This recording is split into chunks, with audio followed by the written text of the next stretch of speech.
Hello friends, welcome to BPSC Darpan. आज हम लोग यहाँ जलवायु परिवर्तन एवं आपदा, कौन सी गैस ग्लोबल वार्मिंग का मुख्य कारण है? तो यह है कार्बन डाइऑक्साइड। कार्बन डाइऑक्साइड जो है ग्लोबल वार्मिंग का मुख्य कारक है।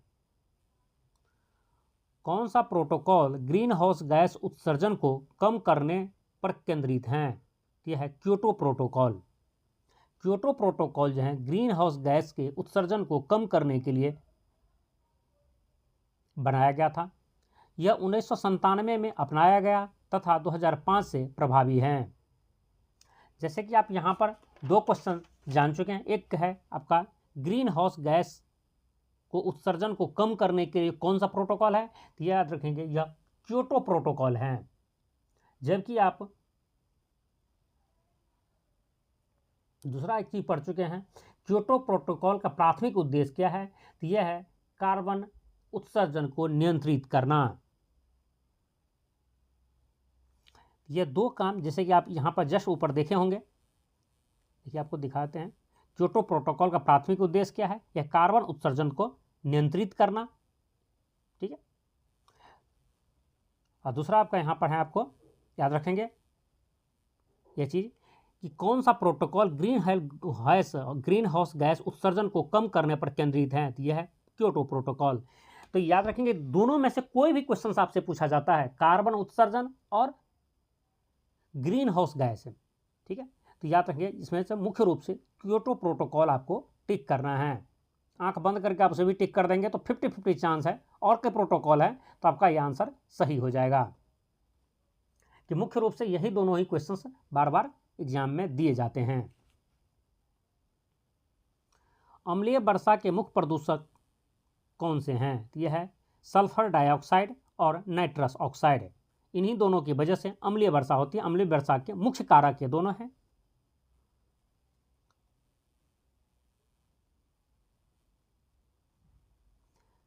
दो 2015 में वैश्विक तापमान को नियंत्रित करने के लिए किस समझौते पर हस्ताक्षर किए गए थे? यह थे पेरिस समझौता। देखिए अब यहाँ पर तीसरा समझौता आप पढ़ सकते हैं। जो आपको जो क्योटो प्रोटोकॉल था, क्योटो प्रोटोकॉल के साथ साथ अब यहाँ पर पेरिस समझौता की बात करते हैं। पेरिस समझौता तापमान को कम करने के लिए, जो वैश्विक तापमान है उसको कम करने के लिए जो समझौता हुआ था उसे बोलते हैं पेरिस समझौता। और याद रखें कार्बन उत्सर्जन को नियंत्रित करने या कम करने के लिए था क्योटो प्रोटोकॉल। साथ ही यदि आपसे यह पूछा जाए ग्रीन हाउस गैस उत्सर्जन को कम करने के लिए कौन सा प्रोटोकॉल था, तो वह था क्योटो प्रोटोकॉल। समुद्री प्रदूषण का मुख्य स्रोत क्या है, यह है प्लास्टिक है। ओजोन क्षरण से वायुमंडल की कौन सी परत प्रभावित होती है, तो वह परत है समताप मंडल। कौन सा प्रदूषक स्मॉग निर्माण से सबसे अधिक जुड़ा हुआ है, तो यह प्रदूषक है नाइट्रोजन ऑक्साइड, सल्फर ऑक्साइड और अन्य कार्बनिक यौगिक।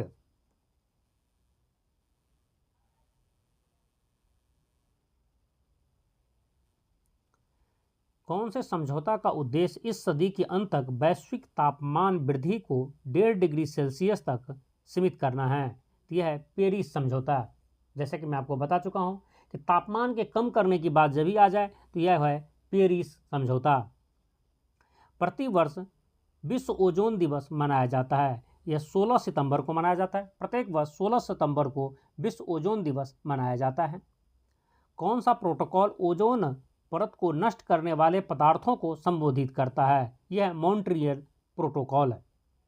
मॉन्ट्रियल प्रोटोकॉल जो है ओजोन परत के कहने से ओजोन परत के संरक्षण से रिलेटेड यदि प्रोटोकॉल पूछा जाए तो यह है आपका मॉन्ट्रियल प्रोटोकॉल, जो 16 सितंबर 1987 को अपनाया गया था।